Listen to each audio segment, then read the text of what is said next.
오늘 예수님이 체포 당하셨죠?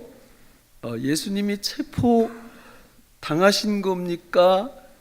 아니면 스스로 체포되신 겁니까? 둘 다예요. 굉장히 중요한 신비로운 이야기입니다.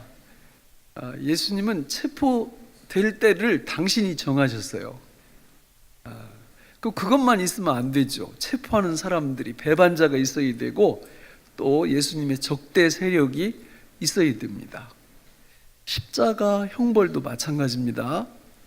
예수님이 폭도들에 의해서 십자가에 매달려 죽으셨지만 그러나 역시 그때 역시 누가 정하신 거예요?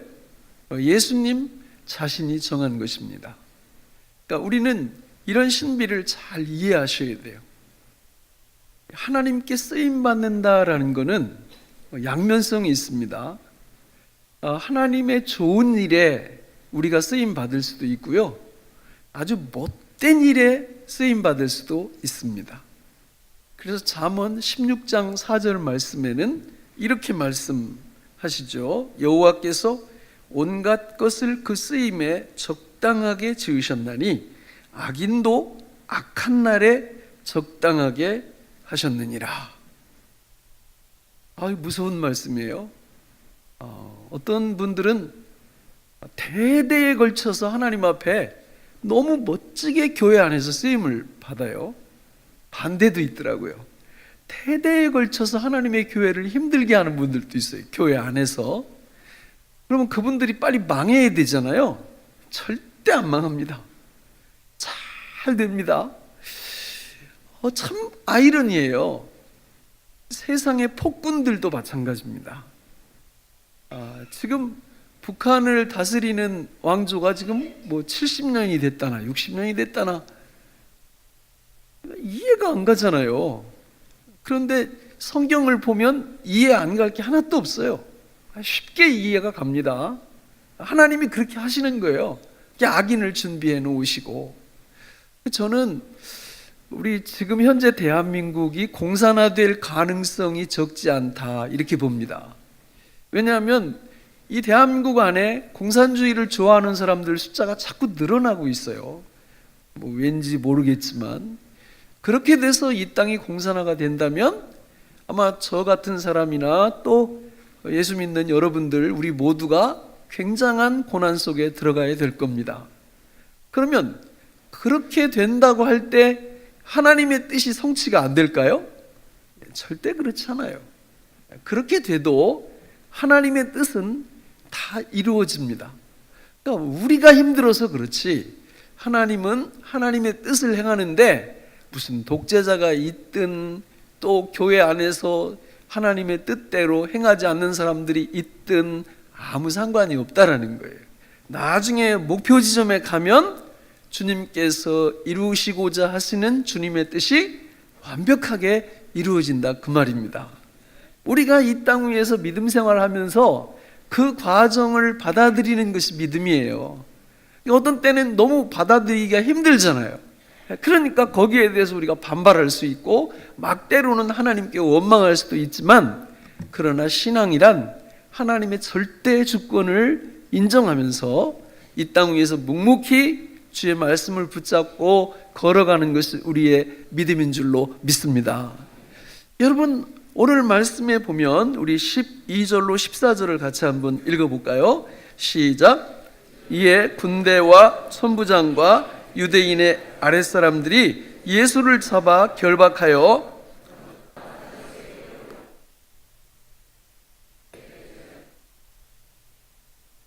가야바는 유대인들에게 한 사람이 백성을 위하여 죽는 것이 유익하다고 권고하던 자러라.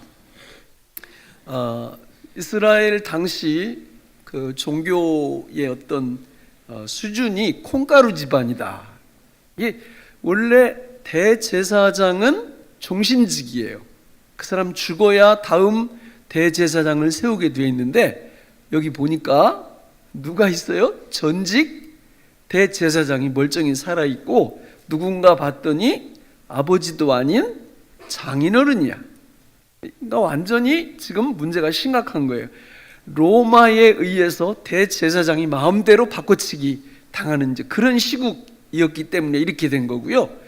예수님을 체포해서 그 당시 최고 지도자였던 대제사장에게 끌고 간 것이 아니고 그 장인 전직 대제사장 안나스에게 끌고 가는 모습을 지금 보여주고 있는데, 거기 14절에 현직 대제사장인 가야바가 전에 아주 중요한 말을 했다고 거기 기록하고 있어요. 무슨 얘기를 했어요? 한 사람이 백성을 위하여 죽는 것이 유익하다. 요 말은 맞는 말이에요. 그 당시 그 정세를 볼 때 예수님이 빨리 죽어야 군중들 소요가 안 일어나는 거예요. 소요가. 근데 자꾸 예수님이라는 사람이 나타나가지고 막 엄청난 능력을 행하고, 또 이러다가 밀란이 나고 이러면 로마 통치받고 있는 이스라엘이 로마 군인이 개입하게 되는 날이면 자기들이 누리고 있던 모든 기득권 이런 거 다 날라가게 생겼거든요. 그러니까 대제사장 위치에서 그 말을 한 거예요. 저 사람 빨리 죽여야 우리가 산다, 이 말을 했는데, 이 요한복음의 저자인 사도 요한은 진짜 중요한 말을 그 사람 입을 통해서 우리한테 들려주고 싶은 거예요. 예수님이 죽어야 예수님을 믿는 수많은 영혼들이 영원한 생명을 얻고 영원한 생명을 누리게 될 거다라는 복선, 이중적인 의미로 여기 기록한 겁니다. 여러분, 죽음이란 결코 아름답지 않아요. 죽음이 아름답지 않고 우리 힘으로 막을 수도 없어요. 그래서 장례식장에 가보면 금방 드러납니다. 그게 장례식장에 가보면요, 사람들이 죽음에 대해서 다 체념을 한 상태입니다. 그래서 누군가 죽으면요, 그 상주들도 대수롭지 않게 생각을 하는 거예요. 왜냐하면 어차피 대수롭게 생각해봤자 뾰족한 수가 없으니까. 그러니까 어떤 데 가면 상주들도 희죽희죽 웃고 있어요. 상주들도. 그리고 조문 간 사람들도 조문 딱 끝나고 나면 신발 신고 거기 음식 먹으러 가면 분위기가 잔치집인지 초상집인지 구분을 할 수가 없습니다. 이게 다 왜 그러냐? 죽음에 대해서 체념을 한 거예요. 죽는 사람 죽은 거고 산 사람이나 살자, 이거 아닙니까? 죽음은 이렇게 사람들에게 절대적인 권력을 행사하는 거고요. 죽음은 아름다운 것이 아니에요. 죽음은 비참한 것입니다. 그런데요, 예수님의 죽음은 어떻게 보면 가치 있는 죽음, 아름다운 죽음, 당신의 백성들을 살리는 죽음이기 때문에 일반 사람의 죽음과는 전혀 다르다는 거예요. 동의하시나요? 예.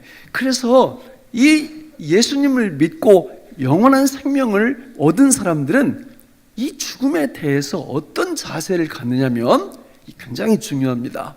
고린도전서 1장 18절 이하에 보면 십자가의 도가 멸망하는 자들에게는 미련한 것이요 구원을 받는 우리에게는 하나님의 능력이라, 이렇게 말씀하고 있어요. 그러니까 이 사도 바울 선생님이 이걸 쓴 건데, 사도 바울 선생님은 한평생 살면서 뭐만 자랑하면서 살았어요? 예수님의 죽음, 십자가. 여러분, 왜냐하면 예수님은 죽은 지 3일 만에 사망 권세를 깨뜨리시고 다시 부활하셨기 때문에 그 예수님의 십자가 죽음과 부활을 믿는 모든 사람에게 하나님이 영원한 생명을 주시기 때문에 그런 줄로 믿습니다. 사도 바울은요, 우리나라로 말하면 서울대학교 나온 사람이에요. 미국은 무슨 대학 나온 거예요, 그러면? 하여튼 뭐 그런데 보통 사람 아니에요. 최고의 학부를 졸업하고 정말 인텔리 중에 인텔리인데, 그분이 다니면서 평생 동안 자랑한 게 있다면 뭐만 자랑했다고요? 예수님의 십자가, 죽으심과 부활, 그것만 계속해서 자랑하며 다녔어요.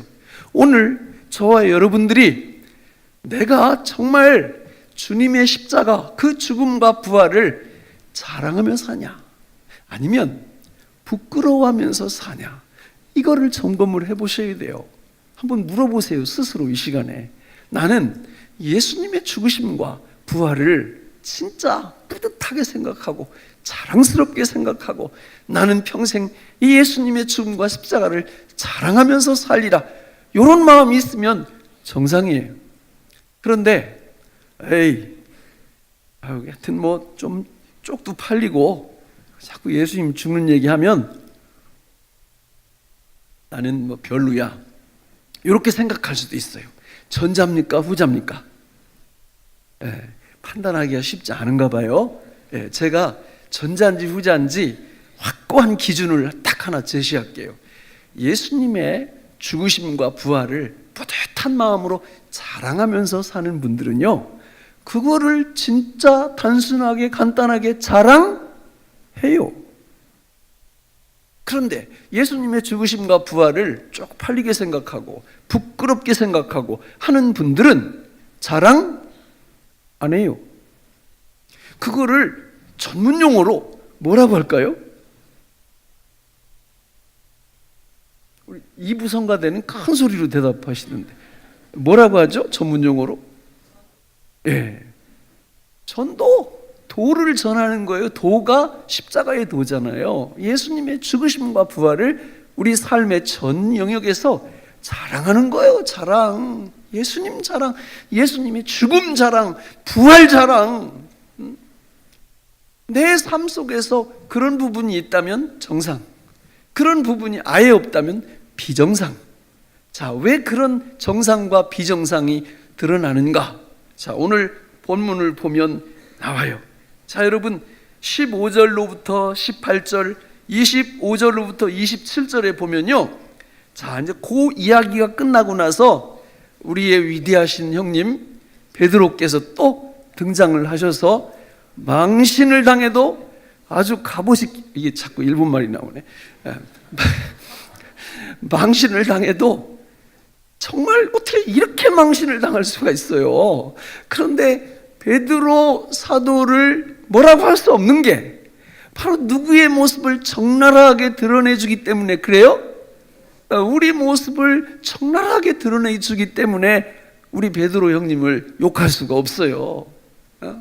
여러분, 우리 그 본문 한번 15절로 16절 읽어볼까요? 시작. 시몬 베드로와 또 다른 제자 한 사람이 예수를 따르니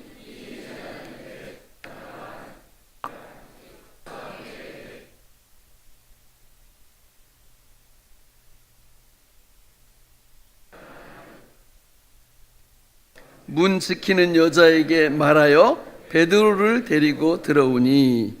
자, 이 지금 상황이 예수님이 체포당해서 대제사장 집에 이렇게 딱 들어가는데 누구가 따라가느냐면 한 명은 베드로고 하나는 이름은 안 나와 있지만 또 다른 제자 한 사람, 누굴까요? 사도 요한이에요. 사도 요한이 딱 본 거예요. 거기서 예수님 부인하는 것도 다 보고, 그랬으니까 여기 기록을 한 거죠. 그러니까 사도 요한이 딱 들어갔는데, 사도 요한은 대제사장을 뭐 하는 사람이라? 아는 사람. 이게 무서운 거죠. 요즘도 이렇게 아는 사람 하면 덕도 되고 그 사람 때문에 망하기도 하는 거예요. 그러니까 아는 사람이니까 자기는 딱 들어가서 얘기를 한 거죠. 내 친구 한 명 있는데 좀 같이 데리고 들어오겠다. 그래서 허락을 받았어요. 허락을 받고 17절 같이 읽어볼까요? 시작. 문 지키는 여종이 베드로에게 말하되 너도 이 사람의 제자 중 하나가 아니냐 하니 그가 말하되 나는. 자, 이제 시작이 됩니다. 지금 여러분, 베드로가 여기를 도대체 왜 갔을까요? 다른 제자들은 지금 어디 있어요? 다 도망쳤어요. 왜냐하면 겟세마네 동산에서 예수님 체포당하셨을 때 예수님이 뭐라고 하셨느냐면 나 잡아가고 내 제자들은 다 어떻게 하라? 거기 합의가 된 거예요. 다 놔줘라. 그래서 군인들이 좋습니다. 우리는 다른 제자들은 관심이 없습니다. 당신만 데리고 가면 됩니다. 그래서 다 보낸 거예요. 그런데 왜 여기 줄렁줄렁 베드로가 여기를 따라간 거냐 그 말이에요. 그거는 자기가 한 말에 책임지려고. 낮에 요한복음 13장에 그게 나와요. 제가 한번 읽어 드릴 테니까 들어보세요. 이렇게 얘기를 했어요. 시몬 베드로가 이르되 주여 어디로 가시나이까? 예수께서 대답하시되 내가 가는 곳에 내가 지금은 따라올 수 없으나 후에는 따라오리라. 이 후에는 따라오리라는 말이 굉장히 중요한 거예요. 베드로가 이르되 주여 내가 지금은 어찌하여 따라갈 수 없나이까? 주를 위하여 내 목숨을 버리겠나이다. 예수께서 대답하시되 내가 나를 위하여 내 목숨을 버리겠느냐? 내가 진실로 진실로 내게 이르노니 닭 울기 전에 내가 3번 나를 부인하리라. 이렇게 말씀을 했었거든요, 낮에. 그러니까 베드로는 다 이렇게 보냄 받았지만 누구 말에 책임을 져야 돼요? 자기 말에 책임을 져야지. 남자가 이 칼을 뽑았으면 썩은 호박이라도 한번 이렇게 찔러야 되잖아요. 그러니까 이 베드로가 보통 사람이 아니라고요. 대단한 사람이에요. 그러니까 자기가 내가 예수님이 나한테 하신 말씀이 틀렸음을 내가 증명하리라 이러고 간 거예요, 거기를. 내 목숨을 다해서 우리 예수님 위해서 예수님 변호하고 내가 예수님 구해드리고 뭐 이런 생각 가지고 간 겁니다. 그런데 가서 지금 한 방에 무너진 거예요. 여종이 너 당신 예수님의 제자지 이러니까 뭐라고 대답했다고요? 나는 아니라.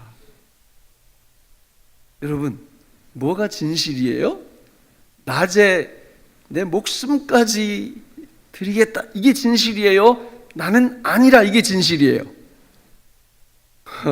둘 다 진실입니다. 둘 다. 낮에는 낮에대로 확신에 차 있었어요. 그리고 지금 예수님을 부정하는 거 이것도 가식이 아니에요. 무서워 죽겠어요. 두려워 죽겠다고요. 예수님께 소망이 없는 거예요, 지금 보니까. 난 저 사람하고 이제 끝장내야 돼. 이 기사가요, 공관복음, 요한복음, 사복음서에 다 기록돼 있어. 창피해 죽겠어, 그냥. 그냥 한 권에만 기록해 놓으시지. 그냥 4권에 다 기록해 놓고 또 그게 특징이 또 다 다르게 또 얘기를 하고 있네. 제가 한번 읽어볼까요? 마태복음 26장에 보면 이렇게 표현을 하고 있어요. 마태복음 26장에 보면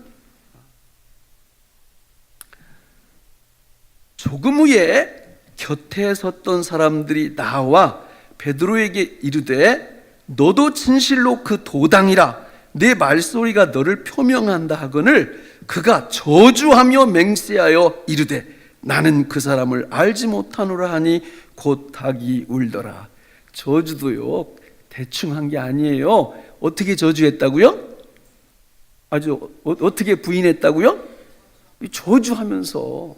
그러니까 이걸 뭐 강단에서 어떻게 그 말을 표현하겠어요? 아주 끔찍한 말로 예수님에 대해서 완전히 그냥 금을 긋는 그런 저주를 한 거예요. 뭐 내가 저 사람 알면 뭐 손에 장을 지니도 하여튼 뭐 할 소리 못 할 소리 다 하면서 이렇게 한 겁니다. 또 누가복음 22장에 보면 이렇게 기록하고 있어요. 베드로가 이르되 이 사람아 나는 내가 하는 말을 알지 못하노라고 아직 말하고 있을 때에 닭이 곧 울더라.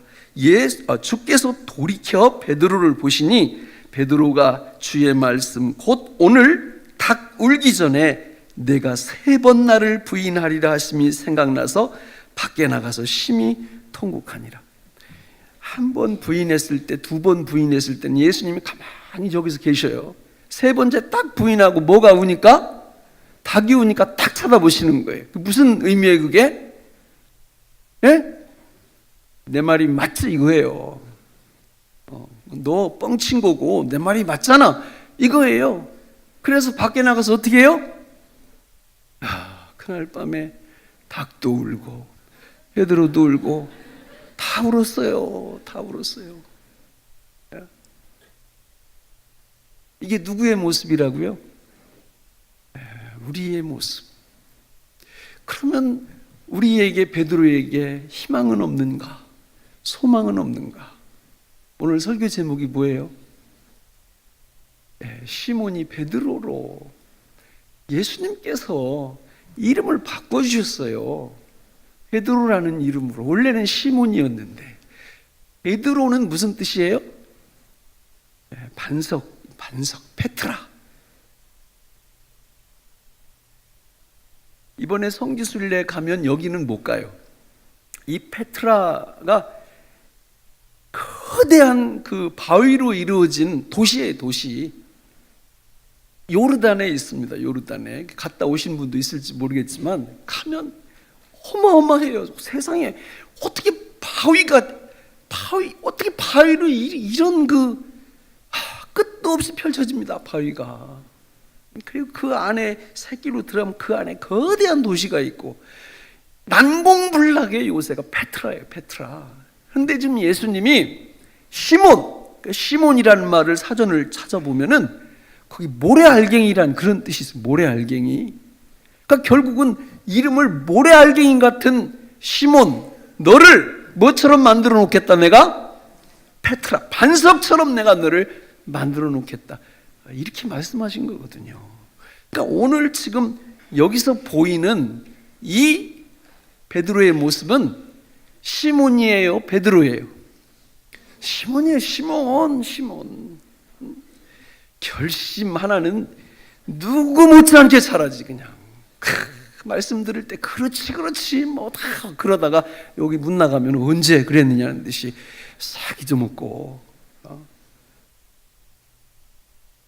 우리의 모습. 근데 우리의 모습이 계속 그렇게 갈 거냐? 아니에요. 우리의 선택에 달려 있어요. 우리의 선택에. 얼마든지 우리도 베드로, 페트라가 될 수 있습니다. 얼마든지.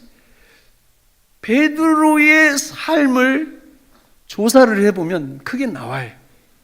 지금 우리는 요한복음 18장을 다루고 있는데 사도행전 4장으로 가보면 거기 모래알갱이가 아닌 페트라, 반석, 바위의 모습, 베드로가 거기 나옵니다. 제가 그 성경 구절을 사도행전 4장 몇 구절 읽어 드릴게요. 이 분위기가 뭐냐면 비슷해요. 지금 예수님 여기는 복음 전하다가 체포당한 거예요. 그래가지고 당국자들이 그 신문하는 겁니다. 위협하고 너 감옥에 넣을 수도 있고 너 죽일 수도 있다 이렇게 위협하는 그런 상황이에요. 읽어 볼 테니까 들어보세요. 이 예수는 너희 건축자들의 버린 돌로서 집 모퉁이의 머릿돌이 되었느니라. 다른 이로서는 구원을 받을 수 없나니 천하 사람 중에 구원을 받을 만한 다른 이름을 우리에게 주신 일이 없습니다 하였더라. 그들이 베드로와 요한이 담대하게 말함을 보고 그들을 본래 학문 없는 범인으로 알았다가 이상히 여기며 또 전에 예수와 함께 있던 줄도 알고 그들을 불러 경고하여 도무지 예수의 이름으로 말하지도 말고 가르치지도 말라 하니 베드로와 요한이 대답하여 이르되 하나님 앞에서 너희의 말을 듣는 것이 하나님의 말씀을 듣는 것보다 옳은가 판단하라. 우리는 보고 들은 것을 말하지 아니할 수 없다. 전혀 다르지 않습니까? 똑같은 생명의 위협을 받고 있는데 앞에서는 벌벌 떨고 벌벌 기고 앉아있고 뒤에서는 죽일 테면 죽여라. 나는 예수 그리스도 그분의 죽음과 부활을 자랑하지 않고 견딜 수가 없다. 너희들이 감옥에 넣든 죽이든 난 상관이 없다. 이렇게 나오는 거예요. 그러면 이 사도행전 4장과 요한복음 18장 사이에 어떤 일들이 일어났었느냐? 그거는 우리 주님이 십자가에 못 박혀 죽으셨고 3일 만에 부활하셨고 승천하셨고 사도행전 2장에서 이 땅 위에 누가 오시는 거예요? 예수 그리스도의 영이신 성령께서 이 땅에 오시면서 시몬이었던 이 사람이 베드로로 바뀌는 결정적인 동인이 되었던 것입니다.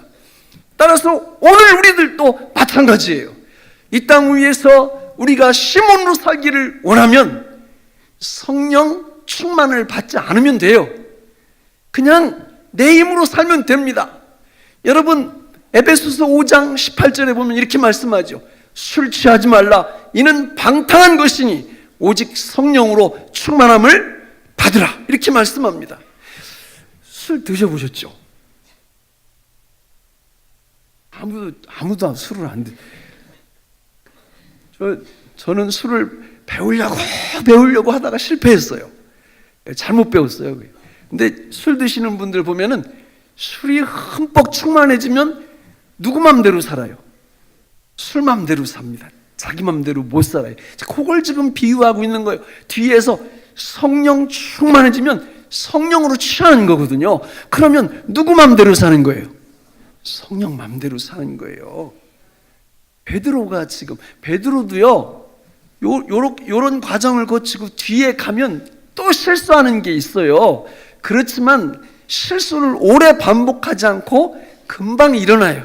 생명의 성령의 법이 뭔지 알기 때문에 금방 일어납니다.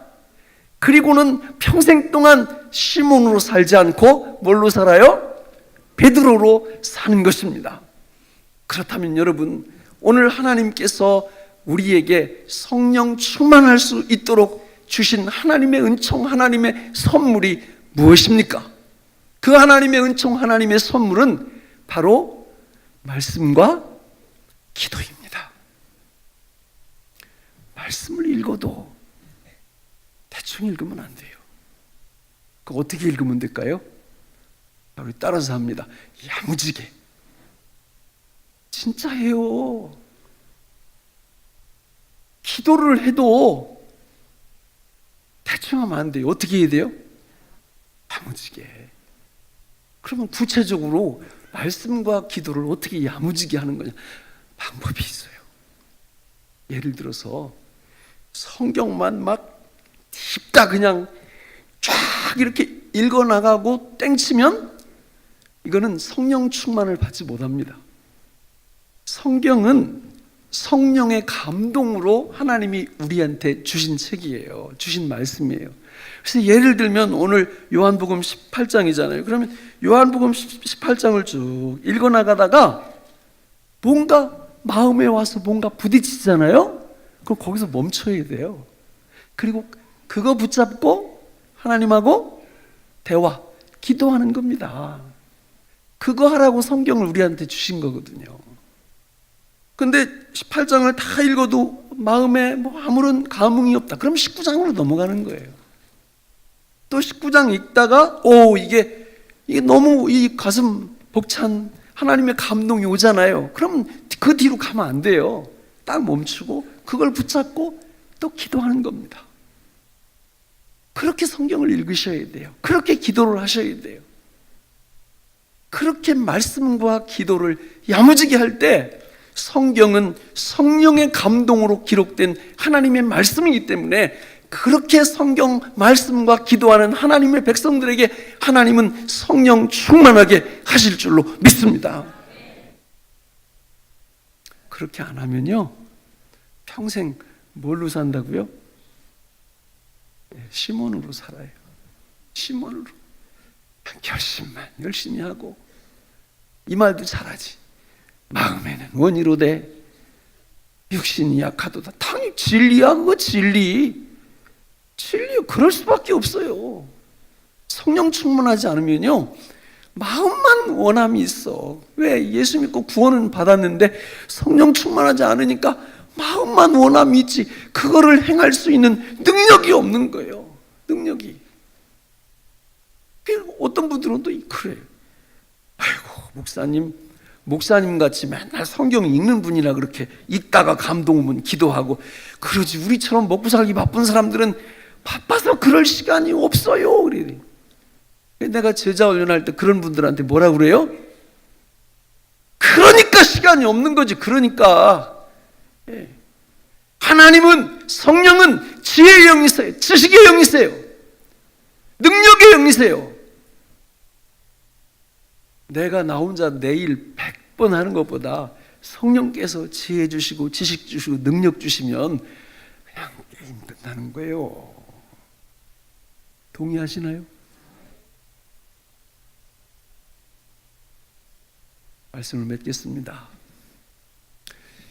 예수 믿는 우리에게 하나님이 주신 축복은 말로 표현할 수가 없어요. 그 중에서 가장 존귀한 축복은 성령을 우리에게 주시고 우리가 말씀과 기도에 침잠할 때 그분께서 성령 충만함으로 우리를 축복하셔서 이 땅 위에서 정말 시몬으로 사는 것이 아니라 베드로, 반석처럼 살게 해주시는 하나님의 은혜가 우리 앞에 있는 줄로 믿습니다. 이런 복된 인생을 살아가시기를 주님의 이름으로 축원합니다. 기도하겠습니다. 하나님 아버지, 오늘 우리에게 주신 이 말씀이 생명의 양식이 되게 하여 주옵소서. 예수님의 이름으로 기도하옵나이다.